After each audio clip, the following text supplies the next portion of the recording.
How did I get D scores on my DAT after studying for only 1 month? Honestly, a little bit of luck and a whole lot of strategy. I used 3 major resources, one being my trusty whiteboard, the second being Anki, and the third, of course, being DAT Crusher. Before we get into the details, my name is Caitlin, and in 2024, I decided to take the DAT even though I only had 1 month to prepare, which I know sounds crazy, but I wanted to show you guys these effective strategies to help you as well, and to show that you can still get competitive scores with a short amount of time. I also want to preface this and say that these strategies may not work for you. I'm still a little bit shocked that they worked for me. I also want to keep in mind that I started studying for the DAT a couple days after I finished my final exam of 3rd year. So I was still in an academic mindset, and a lot of this information from DAT Crusher that I was studying felt like review. We'll be going through 5 different sections which fully explain how I studied for the DAT. First, explaining what is the DAT, and then talking about how I planned my study schedule. Third is my note-taking. Fourth is how I studied and how I reviewed before taking the test. The 5th is talking about test day and some advice that I'd give to you guys on test day. Number 1, what is the DAT and what does it look like? The DAT, or the Dental Aptitude Test, is a multiple choice test required to apply to dental schools. The Canadian version, which is the one I took, has 4 different sections: biology, chemistry, PAT, which is perceptual testing, and reading comp. Biology is a lot more memorization based, chemistry is a lot more calculations based and a little bit conceptual. PAT is a beast of its own in my opinion and has 4 different sections within that. So there's keyhole questions, top front end, angle ranking, hole punching, cube counting, and pattern folding. And of course there's that last section of reading comp. Each of these sections require a different approach, which we'll discuss in the studying section.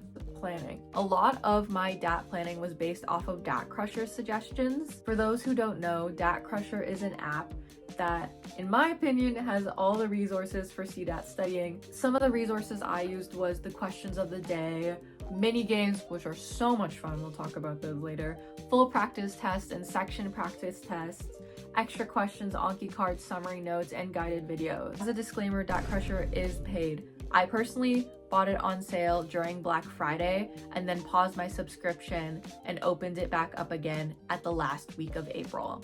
I bought the premium membership.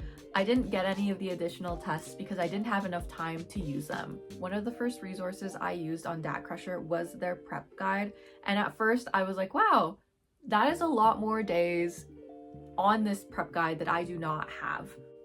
So I kind of had this mindset that I really needed to lock in and organize how I was going to plan studying for this test. First thing I noticed is that the prep guide did not sort of concentrate all of your practice tests at the end of the month.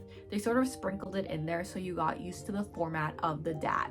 I did this as well, and I planned specific days for full day practice tests and then moved my schedule around that. The prep guide, there is a pattern to what each day would look like. So there'd be a section talking about either bio or chem, watching videos, reading a chapter on it, and then maybe doing practice questions. There would be a section, and then it would talk about maybe practicing reading comp or doing PAT practice. With PAT and RC similar to what the prep guide said, and it kind of looks like this. Also see that I kind of weaned off of reading comp nearing the end of the month because, fun fact, I did not have my ADHD medication refilled and I only had 5 pills left for the month. So doing reading comps was very difficult, and I found myself not wanting to study at all when I planned them. So I didn't do reading comp near the end of the month. And disclaimer, do not do this. So a day view would kind of look like this. In the morning, I would do questions of the day on DAT Crusher.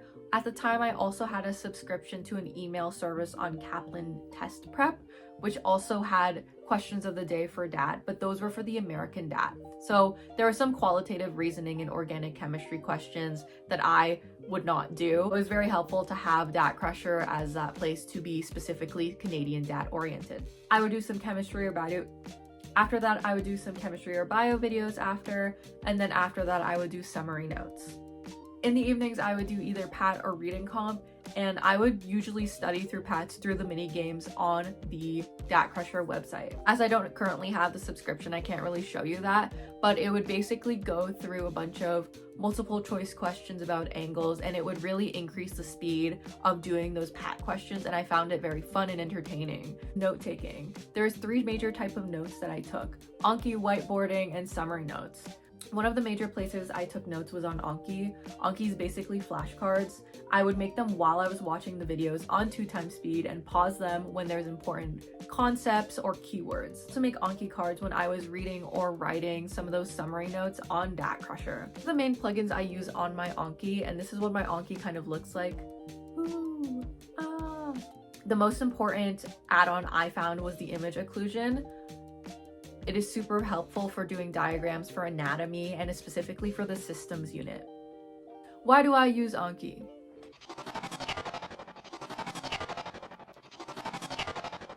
In all seriousness, Anki is able to paste flashcards to ensure that you're learning and also reviewing all this information. Whiteboarding is also something I'm super passionate about. For larger units like diversity of life and all those systems like cardiovascular, digestive, respiratory, having a systematic way to look at it is super helpful. The digestive system, I would start from the mouth and think about, if I was a food particle, where would I go in the body and what different systems or organs would I interact with. I made these boards on Whimsical, as you can see here, but you can definitely make them on GoodNotes or whatever software that you use. The last thing I did was summary notes. I just felt like there were some concepts that I couldn't really grasp when it was written on paper, so I would just rewrite it in my own words in a separate GoodNotes document. We study after we have all of this information and notes. Well, in my head, there was sort of 2 different ways to break it down. First being like chem and bio, which is very much like whiteboarding, doing as many practice questions as possible, because the DAT is a lot more breadth than depth. PAT and reading comp, which are a lot more habit-based, so the more you do them, the easier they get. These to use on their app. They really helped me through understanding what to look for, and also their minigame feature is so much fun. My entire ideology for studying now is figuring out a way to gamify it and making it more fun for me.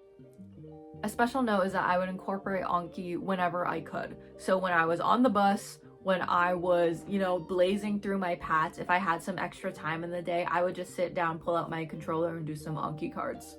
One of the most important days when I was studying is my practice test days, whether that be for a specific section or that be an overall test. Practice days were half break days for me. Because the test was so long, I would do the test in the morning and afternoon, give myself a little bit of a break, and then get into doing more Anki cards and think about concepts that I didn't really understand, and then whiteboard those ones out. Test day, and some of my advice was giving myself time before my test to not think about the DAT. So playing my Sims game, going on walks, doing things for me for a bit so I'm not stressed and I'm not cramming. I have this personal ideology about cramming. I cram, I wrote it down here.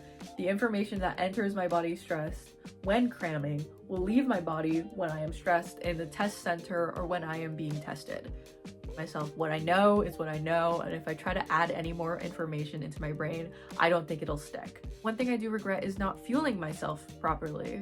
I did not take my full lunch break at the testing center because my lunch that I took actually was tasting not great and there was not really good sensory experience going on there, so I opted to eat granola bars instead. Do not do this.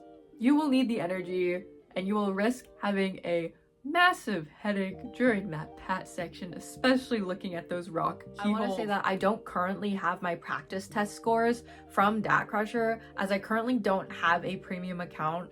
I took the test in 2024, so that kind of expired a bit ago. So I can't really compare what I got actually to my practice test marks, but from what I do remember, I was scoring a lot lower on my practice test than on the actual test. So first of all, my advice for bio is to do as many questions as possible, whether that be through whiteboarding, Anki, whatever you can. A lot of the questions on DAT Crusher were super duper similar to the actual test, so I felt very confident going in, and almost a little too confident because the questions on DAT Crusher were a little bit more difficult. So I'd look at a question and be like, it can't be this easy, and it definitely was. So try not to overthink it. During those last couple of weeks of studying for chem, I just did a bunch of practice questions and equations, and not as much conceptual stuff, which I feel like is where I lacked on the actual test, but I still think I got a pretty good score.